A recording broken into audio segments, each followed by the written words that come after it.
Apple's iPhone event just ended and they unveiled 3 new iPhones, the iPhone 11, 11 Pro, and 11 Pro Max. And while that naming scheme is pretty terrible, I don't even care because the Pro is going to be a complete game changer. Yes, the notch is still there. Yes, the lightning port is still there, but other than that, basically everything else is on a whole new level. First off, I was a little bit worried about the square camera bump rumors, but Apple totally nailed it with their design. The entire back of the whole phone, including the bump, is machined out of one solid piece of glass, and it's now in a textured matte finish, so it won't be a fingerprint magnet. Apple also said it's the toughest glass in any smartphone, so we'll have to see about that. And there's also a new color, Midnight Green, which I'm personally gonna order, so if you want to hear my thoughts on that color, subscribe right now. The Apple logo has also moved down to the center of the phone, right in front of the wireless charging coil, and the iPhone text is now gone, offering a cleaner look. The problem with the iPhone XS is that it looked and felt exactly the same as the iPhone X,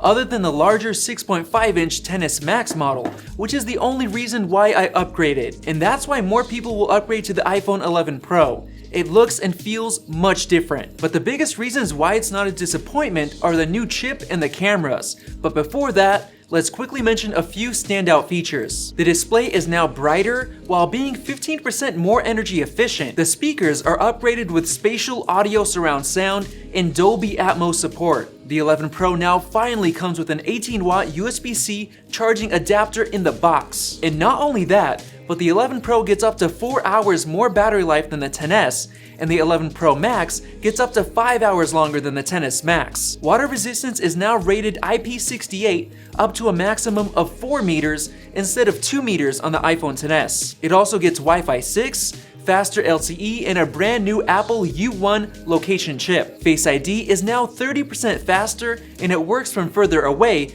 and at greater angles, so it's less likely to miss. All of these features are already seriously impressive. But now let's get into the brand new A13 Bionic Chip. It's built on Apple's 2nd generation 7nm process, with the 2 performance cores in the CPU now 20% faster while using 40% less power.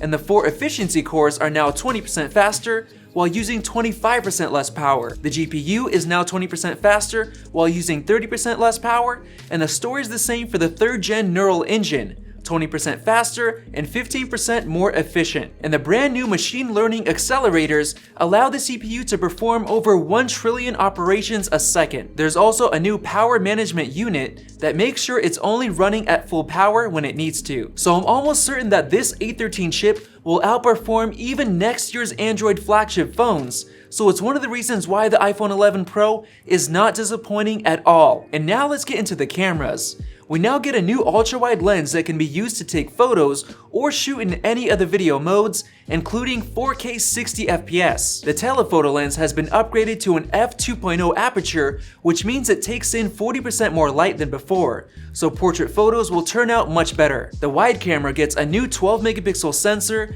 that's 100% covered with autofocus points. And we now get a new night mode that automatically turns on when it's dark and allows for manual fine-tuning of the shutter. And this year, we get 2nd generation Smart HDR for even better dynamic range in photos, which was already impressive on the XS Max. And now there's a new quick take feature, allowing you to hold the shutter button to instantly start recording video. You get extended dynamic range at up to 60 frames per second in video recording, and a new audio zoom feature that makes sure you can hear the subject you're pointing at. The best part is that you can swap between any of the 3 lenses while recording video, and the exposure, focus, and white balance won't change at all when you swap lenses. And even better, Apple showed off the upcoming app Filmic Pro that's able to record video using multiple lenses at the same time, which was previously unheard of. The quality of the front-facing camera has almost doubled, from 7 megapixels to 12, so you get super high-quality selfies that also use 2nd gen Smart HDR. While the iPhone XS could shoot 1080p video at 60 frames per second, the 11 Pro can now shoot 4K selfie video at up to 60 FPS, which is insane. Not only that, but the selfie selfie camera can now shoot 1080p slow motion video at 120 frames per second. So with all those features combined, I can definitely say that the iPhone 11 Pro is the furthest thing from a disappointment. Pre-orders start at 5 AM this Friday, and we'll be getting our hands on our iPhone 11 Pros on September 20th. So if you're not already subscribed, you should click that circle above so you don't miss out on our comparison videos. Thanks for watching, and we'll see you in the next one.